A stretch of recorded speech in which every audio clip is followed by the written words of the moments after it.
Bonjour et bienvenue dans une nouvelle vidéo. Et aujourd'hui, j'avais envie qu'on explore ensemble la thématique et surtout l'origine du langage, des mots. Alors cette idée, elle m'est venue suite à ma vidéo sur la puissance du mot Dieu. Et j'ai eu plein d'informations qui m'ont permis de comprendre en quoi ce mot avait une particularité, pourquoi il nous avait été inspiré et toute la magie qu'il y a derrière finalement les mots, le langage et d'où ça venait. Donc j'avais envie de partager ça avec vous. N'hésitez pas à partager en commentaire si vous aussi vous avez certaines intuitions, inspirations par rapport à ça, afin que voilà, on partage tout ça ensemble.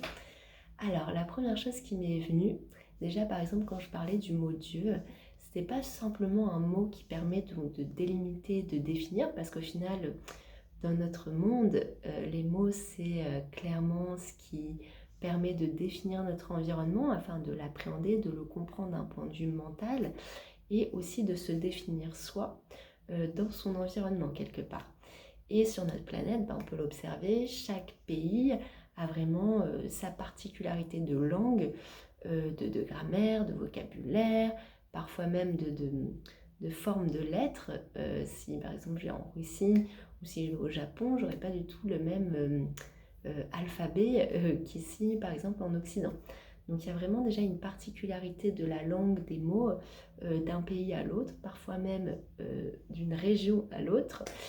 Et, euh, et tout ça, ça permet donc d'appréhender finalement l'expérience terrestre, mais d'un point de vue mentalisé. Comme j'ai dit, les mots, ça permet de mettre des contours sur ce qu'on observe, donc de définir. C'est notamment pour ça que le dictionnaire, eh bien, quand on cherche un mot, ça nous donne une définition parce que le mot nous définit quelque chose en particulier donc une idée, ce qu'on observe. Par exemple, le mot Dieu, sa puissance et ce qui en fait quand même un mot particulier, c'est qu'il ne va pas chercher à définir quelque chose de particulier, donc à enfermer dans un concept pour le mentaliser, mais c'est vraiment un mot avec une puissance vibratoire qui permet tout d'un coup de connecter à une expérience, à l'expérience finalement de Dieu. C'est-à-dire, je vais dire le mot Dieu, et d'un coup, ça va me propulser au cœur même de ce que c'est Dieu. Euh, donc c'est plus comme un portail, comme je l'ai déjà exprimé, un portail qui va me permettre de connecter à ce qu'est Dieu. Vous voyez, c'est pas un mot pour mentaliser. Et c'est là où un peu le fil conducteur de l'origine du langage m'est venu. C'est-à-dire que à l'origine, alors je vais parler à l'origine d'un point de vue, je vais faire un petit schéma. Donc j'ai parlé à la fois de l'origine du langage d'un point de vue horizontal, donc au niveau historique de notre point de vue terrestre, donc par rapport par exemple aux anciennes civilisations qui ont été sur Terre, donc là on est sur un plan plus horizontal, et à la fois les origines du langage, c'est-à-dire en remontant, plus on remonte donc vers la source, vers Dieu, plus les façons de communiquer, le langage va être différent, c'est-à-dire sur toutes les autres sphères d'un point de vue plus évolué, ou même il y a un type de langage aussi sur les sphères moins évoluées, mais là ce qui nous intéresse c'est quand même de comprendre le langage des hautes sphères et comment il nous inspire sur notre expérience terrestre. Et ce qui est assez marrant, c'est que les deux plans sont reliés, puisque finalement ce n'est qu'une conception mentale, encore ces deux plans horizontal, vertical. Mais pour comprendre donc l'origine du langage, à la base, les langages avec les mots tels qu'on le connaît, qui nous permet donc de définir notre environnement, est vraiment quelque chose qui est typique de notre civilisation actuelle, où l'individu commence à prendre sa place. Je m'explique. Donc, là, vous voyez, on a la source, l'unité, Dieu, où tout est un. Le cœur, le cœur cet espace du cœur en nous, qui nous relie à la source, à cette grande dimension d'unité. Dans cet espace, en fait, il n'y a pas de langage parlé, il n'y a pas de mots qui permettent de définir les choses, puisqu'il n'y a pas de définition possible, puisque tout est unifié dans un champ unifié. Et en fait, dans cet espace, c'est même pas un espace, dans le cœur de Dieu, dans notre cœur directement, eh bien, en fait, tout est plein et vide. En fait, c'est un silence qui est plein. C'est un peu la manière que j'ai envie de le décrire, parce que c'est un peu indescriptible avec des mots ou avec l'oreille humaine, mais ça va être dans notre centre, dans ce centre de Dieu, c'est un plein, c'est un vide, un silence, mais qui est plein. C'est comme une musique très particulière. Voilà, on va dire c'est une musique qui est à la fois silence et remplie. Voilà, je pense que ça a parlé à certains, cette sensation. Et en fait, plus la source, donc l'unité divine, va se diviser, se manifester en termes de rayons. Donc j'aime bien cette image du soleil, ça permet vraiment de comprendre à la fois l'unité et le multiple de Dieu et qu'on expérimente. Plus donc la source va se diviser en rayons de manifestation, d'expérience ou d'individus, plus elle va avoir besoin d'un langage pour tout simplement définir.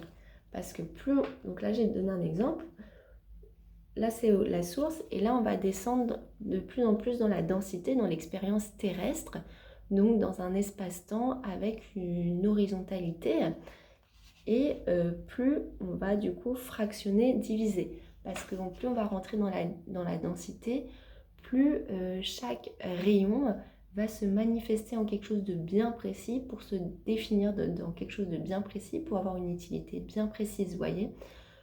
Plus on va monter dans des dimensions plus hautes, plus évoluées, des civilisations plus évoluées, moins il y a de densité, du coup moins ce qui nous entoure et nous-mêmes, on est enfermés dans une densité, dans une délimitation bien précise, et plus les choses sont épurées, transparentes à elles-mêmes, et plus on va vers une union des êtres entre eux, de leur environnement entre eux, et moins on a besoin de délimitation finalement, de définition, pour séparer les choses et les appréhender avec le mental, puisqu'on n'est plus dans cette sphère du mental, on est sur une autre sphère, à la fois d'appréhension de ce qui nous entoure, et on est comme ça dans une symbiose où on n'a plus besoin de mots pour décrire ce qui nous entoure, puisqu'on le ressent de l'intérieur.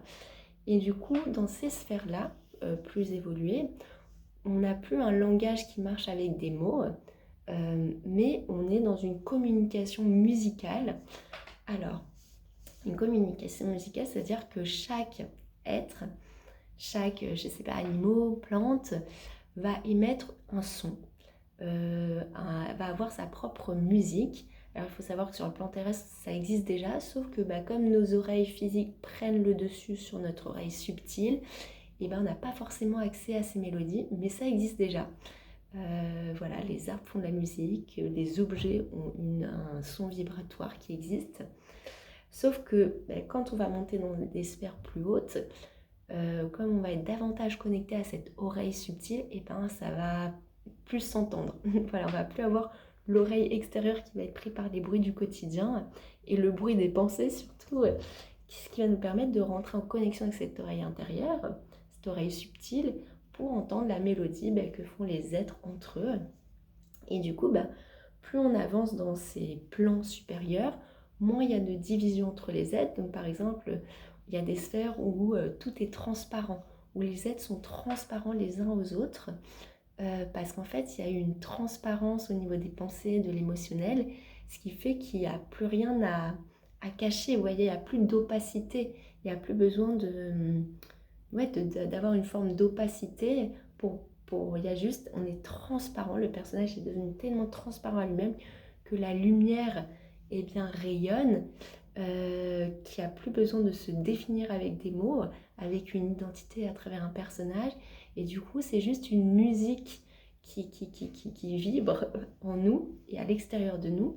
Et en fait les êtres dans cette transparence les uns aux autres, ainsi que comme ils sont transparents les uns aux autres, ils ont une conscience des interconnexions qui entre, vous voyez, des échanges d'énergie entre eux et avec leur environnement. Et dans cette conscience et cette transparence, il y a cette musique que chacun émet, vibre, et du coup il n'y a pas de séparation, vous voyez, c'est pas chacun vibre sa musique, chacun vibre sa musique, mais en harmonie avec tout le monde, ce qui fait que ça crée une grande mélodie sur la sphère, des êtres entre eux, de leur environnement entre eux. Et si on tend l'oreille d'un être à l'autre, il va y avoir comme ça des nuances, des modulations, et chaque interaction entre les êtres. Donc il y a déjà une communication musicale qui se fait, et si les gestes se rapprochent, ça va s'intensifier, et ça va créer comme ça des champs d'énergie, de musique, d'harmonie. Enfin, c'est assez merveilleux. Et bien sûr, plus on se rapproche de la source, plus cette musique en fait ne fait qu'une. Et un peu ce rapport aussi de vitesse, vous voyez, dans notre densité terrestre, tout est lent, c'est pour ça que tout est séparé, vous voyez. Si j'accélère le temps, vous voyez, c'est comme si sur notre monde il y avait plein de petits points avec des espaces, et que si j'accélérais, et bien tout se rétractait, et du coup ça fait une ligne droite, il n'y a plus de séparation.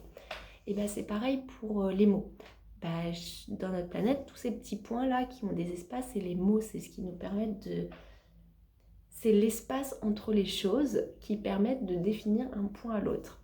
Si on va sur des sphères plus évoluées, plus hautes, sur des dimensions plus hautes, qui se rapprochent de la source, le temps est plus rapide. Donc du coup, l'espace entre ces petits points, il y en a moins. Donc ça fait une ligne droite. Et c'est pareil pour le langage.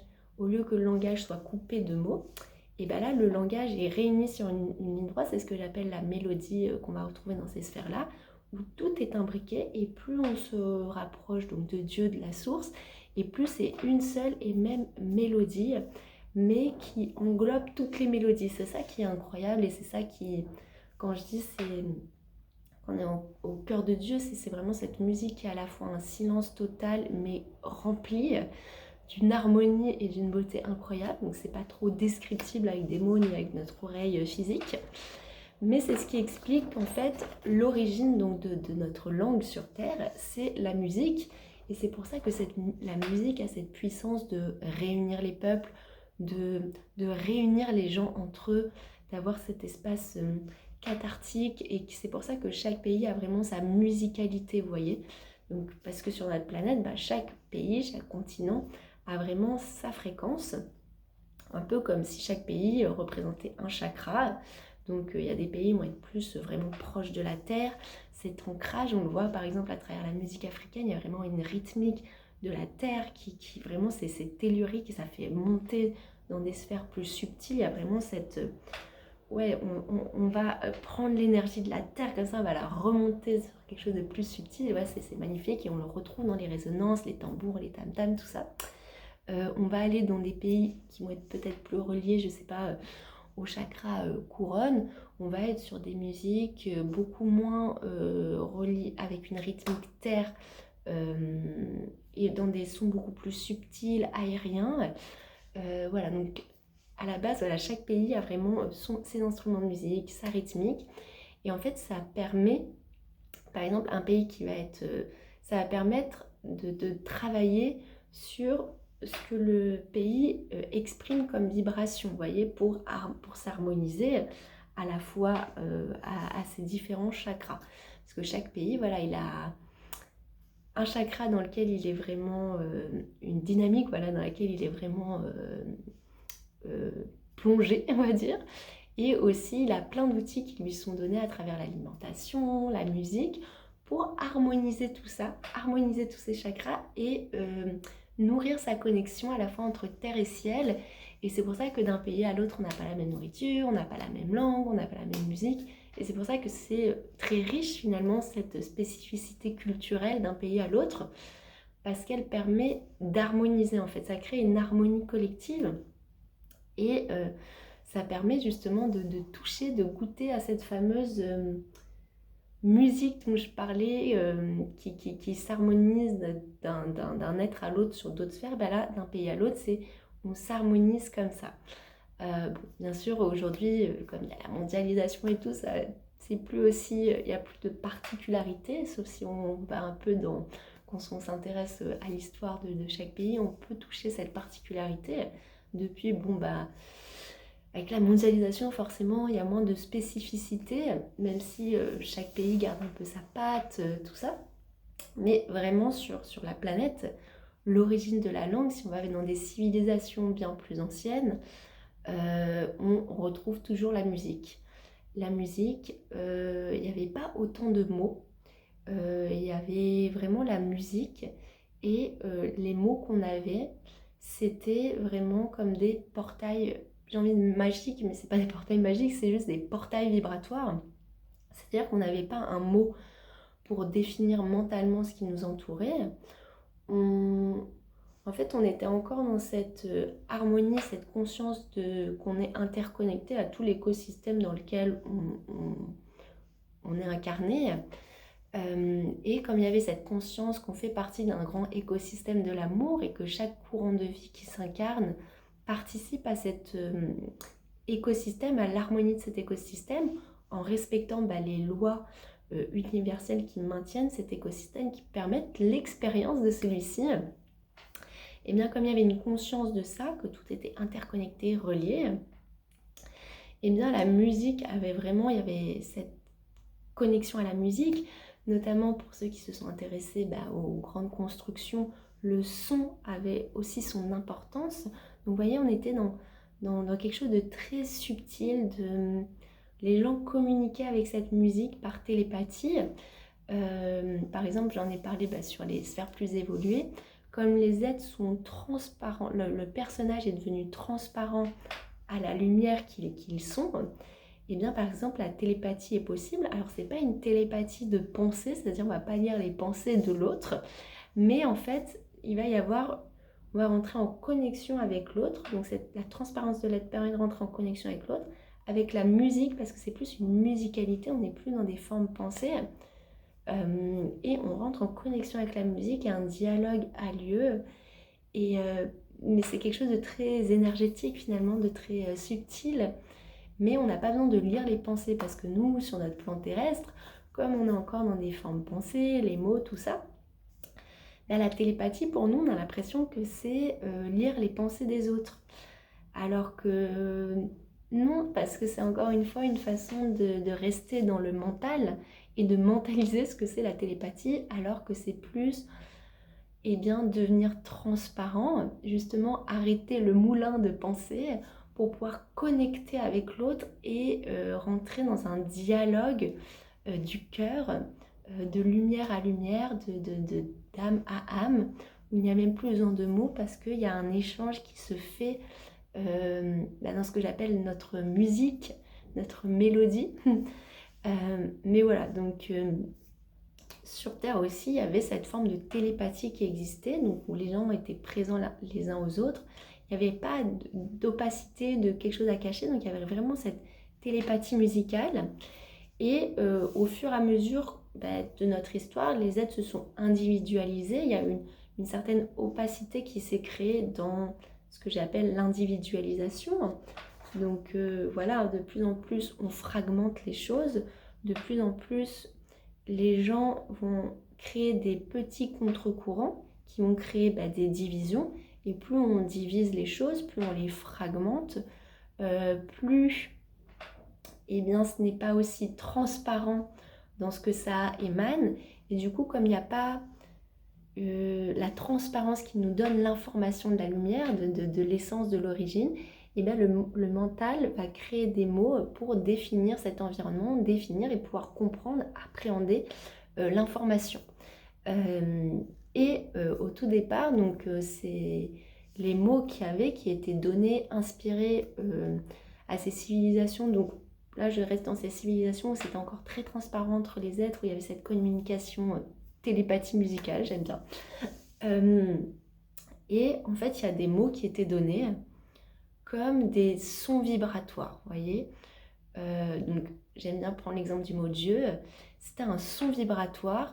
Dès que les gens partaient un peu trop dans leur personnage, dans leur individualité, il y avait le mot Dieu, par exemple, qui, une fois qu'il était dit, un peu comme un mantra finalement, Dieu, une note, une fréquence, permettait de prendre du recul par rapport au personnage, à l'individualité, pour reconnecter à sa source, au cœur. Dès que l'être se perdait un peu trop dans son individualité, il y avait ce mot qui avait été inspiré de Dieu, un peu comme un mot magique.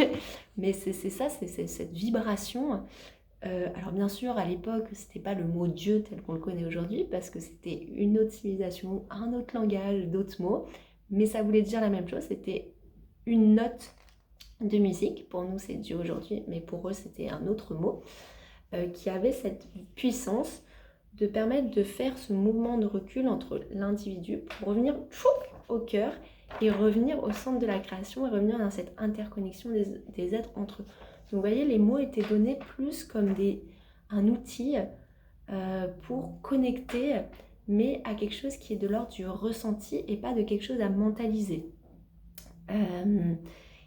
C'est pour ça que les premières écritures, les écritures des anciennes civilisations qu'on retrouve sur Terre, c'est pas des mots tels qu'on les connaît, mais c'est plus des symboles. Donc c'est pour ça qu'on a beaucoup d'écritures qui sont plus des symboles. Et d'ailleurs, dans les anciennes civilisations comme en Chine, Japon, Inde, qui ont une histoire encore plus ancienne que nous, par exemple la langue française, on voit bien que c'est pas une écriture, c'est une écriture qui invite à une connexion qui n'est pas de l'ordre du mental, mais c'est vraiment un portail qui va nous connecter par la symbolique à une sensation et va nous faire ressentir plus que devoir mentaliser. Donc avant, l'écriture n'était pas quelque chose à mentaliser, c'était vraiment un symbole. En fait, ce qui se rapproche le plus comme exemple, c'est les symboles magiques pour entrer dedans, dans l'expérience du mot, de ce qu'on a voulu exprimer, pour nous connecter à une expérience de l'ordre du subtil, du ressenti. On ressentait le mot, mais on ne mentalisait pas la chose. Je vais vous donner un peu un exemple avec par exemple les lettres hébraïques. Bon, c'est une lettre, c'est pas un mot, mais c'est juste pour vous donner un exemple.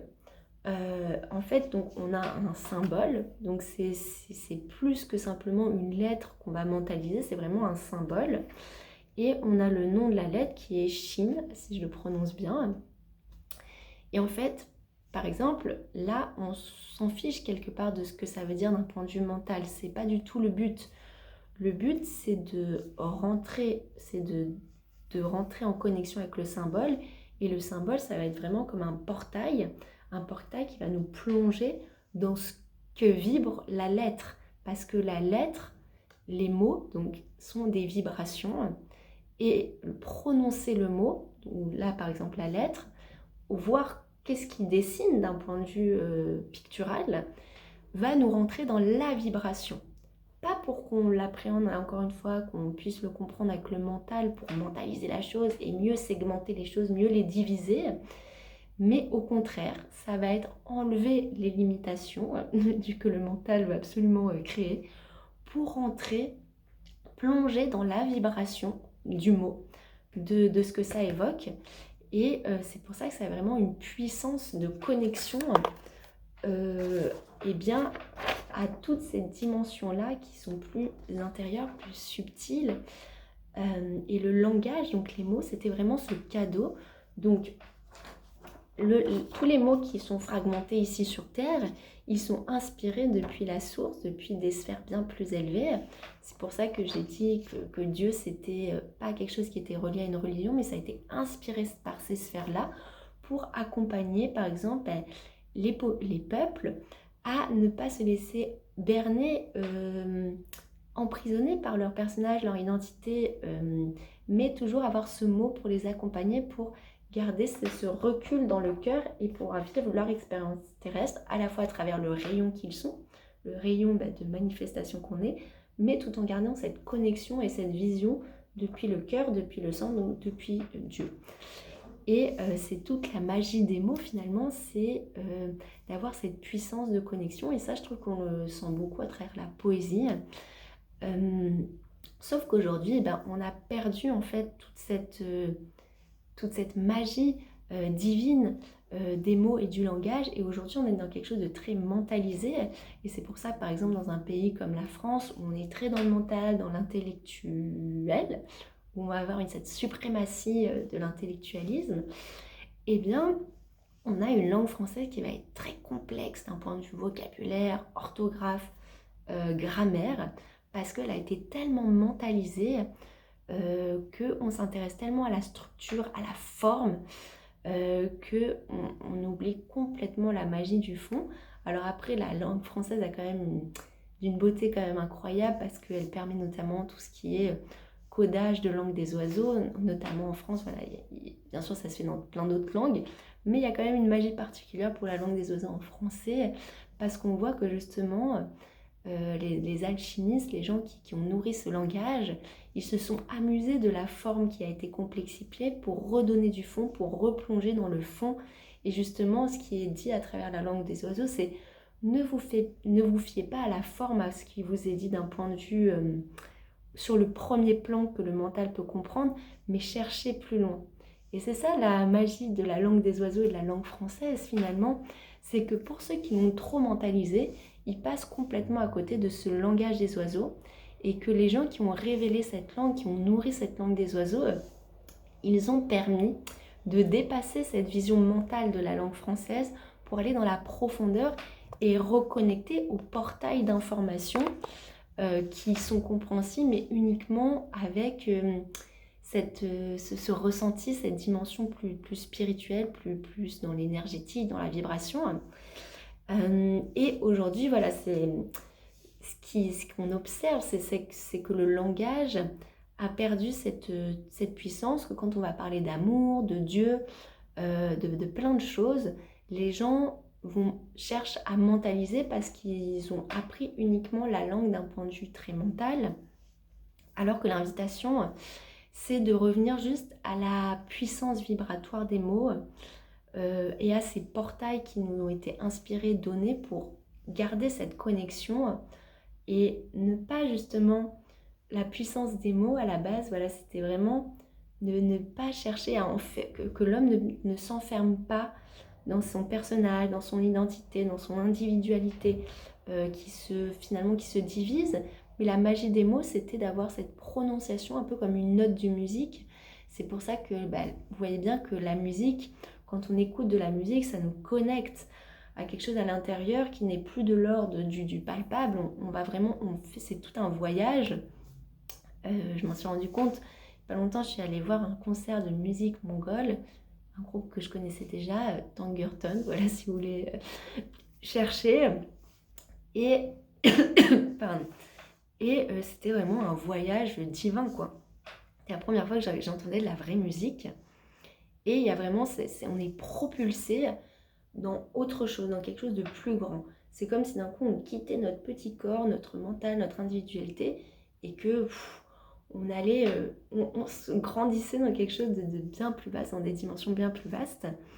Et donc la musique a cette magie-là, et c'est pour ça qu'elle est à l'origine du langage, parce qu'elle permet cette connexion. La musique, elle permet cette connexion beaucoup plus fluide entre les plans. Et alors que les mots, ça va un peu nous maintenir dans la matière, un peu nous limiter dans la matière, alors que à la base, c'était des petits, un peu comme des leviers, j'aime bien cette image, vous voyez, des leviers pour enlever justement cette pression du mental et connecter à la vibration des êtres, des choses, des éléments entre eux. Et voilà, c'est déjà très riche ce que je vous ai partagé. J'espère que j'ai été assez claire sur voilà, ce que j'ai voulu partager en information. Et aujourd'hui, en fait, ce qu'on peut observer, c'est qu'on a tellement individualisé les gens dans leur expérience en tant que personnage, et on les a même tellement individualisés de leur écosystème, de leur environnement, comme séparés d'eux, que déjà on n'a plus accès à cette musique où on sent que tout est interconnecté. Alors, bien sûr, je dis on, mais je pense que on est à chaque fois invité et on peut avoir ce genre d'expérience, bien sûr, mais je veux dire que aujourd'hui, le contexte terrestre fait que c'est limité et que c'est plus difficile d'avoir accès à cette communication-là. Et l'inverse qui peut exister aussi, c'est que dans cet individualisme, eh bien, les gens vont perdre au bout d'un moment en vocabulaire. On va supprimer, on ne va pas donner accès aux gens au vocabulaire. Donc c'est pour ça que par exemple dans une dystopie comme 1984, il y a la novlangue, où en fait on supprime des mots de plus en plus, Alors d'un point de vue spirituel, on pourrait dire, ah mais d'un point de vue spirituel, le fait c'est ça, parce que plus on va dans les hautes sphères, moins il y a de mots, et plus on va dans la musique, et moins on a besoin de mots, et plus les mots disparaissent, et la langue parlée telle qu'on la connaît disparaît pour finalement être plus qu'une simple musique, mélodie. Sauf qu'en fait, quand on a individualisé la personne, quand on l'a divisée de tout ce qui l'entoure, et qu'on lui supprime tout le bagage des mots pour pouvoir définir tout ce qui l'entoure, tout ce qui... Eh bien, elle se retrouve perdue, isolée, et elle ne peut plus communiquer avec son environnement parce que, en fait, elle est enfermée dans le mental. Et du coup, si en plus on lui enlève le vocabulaire pour pouvoir définir son expérience et se situer, eh bien, on l'appauvrit complètement. Et du coup, c'est pour ça que la suppression du vocabulaire, du langage peut être aussi une arme à sens inverse. Et qu'on voit bien qu'on a besoin, quand on est encore très dans le mental, de ces outils du langage, et que l'invitation, eh bien, c'est plus on reconnecte, et bien finalement, au cœur des choses, au cœur des êtres, et qu'on ressent cette interconnexion avec les gens qui nous entourent, les plantes, les animaux, les objets, plus on efface les limites, l'illusion de ce qui nous sépare, et plus on reconnecte à ce langage de l'amour, à cette télépathie musicale, à cette... oui, on peut d'un coup reconnecter, parce qu'en fait, on devient transparent. On devient transparent à la source, et du coup on peut, en devenant transparent, eh bien on reconnecte à ce langage de la musique, de la musicalité, et c'est comme ça qu'on peut reconnecter à des mots comme amour, paix, Dieu, dans leur vibration originelle. Vous voyez, qu'on revient à la vibration originelle du mot, de ce qu'il était venu rayonner sur la planète, et qu'on n'est plus dans le personnage qui observe le mot depuis sa compréhension mentale, et du coup qui a complètement déconnecté de la vibration du mot en tant que tel. Donc, donc c'est important, voilà, de se rappeler qu'avant tout, c'est la musique qui nous relie, que les mots sont comme des notes de musique pour nous connecter à une fréquence, à une vibration en particulier, que les mots ont un rôle bien précis, et que c'est important de reconnecter à l'essence des mots pour ce qu'ils sont, et non pas pour ce qui a été projeté sur eux d'un point de vue mentalisé, parce qu'au final, on va recréer d'autres mots depuis ce mental qui est en réaction par rapport à ce mot, et du coup on fait que diviser, diviser, diviser, et s'éloigner de ce qui nous avait été inspiré comme bagage, comme outil pour se reconnecter à l'essence, aux êtres entre eux. Et voilà, le problème, c'est qu'aujourd'hui, on a tellement mentalisé les choses que les gens n'osent plus utiliser certains mots, notamment même aujourd'hui quand on parle de spiritualité, comme il y a beaucoup de dérives, et bien même des gens qui partagent sur la spiritualité, des fois n'osent plus utiliser ce mot, parce que il y a tellement de projections mentalisées qui se sont faites autour, et bien qui vont rejeter ce mot pour en créer un autre. Et là encore, je trouve que c'est dommage, parce que l'idée, c'est justement de nettoyer tout ce que le mental peut projeter là-dessus, et de revenir à la chose de ce qui est spirituel. Donc voilà, c'était un peu une petite analyse. Et sinon, j'ai l'impression d'avoir dit l'essentiel par rapport au langage, l'écriture. Je vous expliquais que c'était, voilà, surtout on était sur la symbolique qui permet de rentrer en connexion avec une vibration. Et voilà, donc n'hésitez pas à partager en commentaire si ça vous a parlé, voilà, si c'est déjà une inspiration que vous avez déjà eue par rapport au langage. Et bien sûr, si vous voulez soutenir la chaîne, n'hésitez pas à laisser un petit pouce bleu ou à vous abonner. C'est vrai que j'en parle jamais, mais je me suis dit que c'est peut-être une bonne idée. Voilà, si vous avez envie de soutenir la chaîne et que ces messages soient diffusés au plus grand nombre et proposés au plus grand nombre dans les algorithmes, et n'hésitez pas à soutenir, voilà, comme j'ai dit, un petit pouce bleu ou vous abonner. Et je vous remercie pour votre présence, pour votre écoute, et je vous dis à bientôt pour une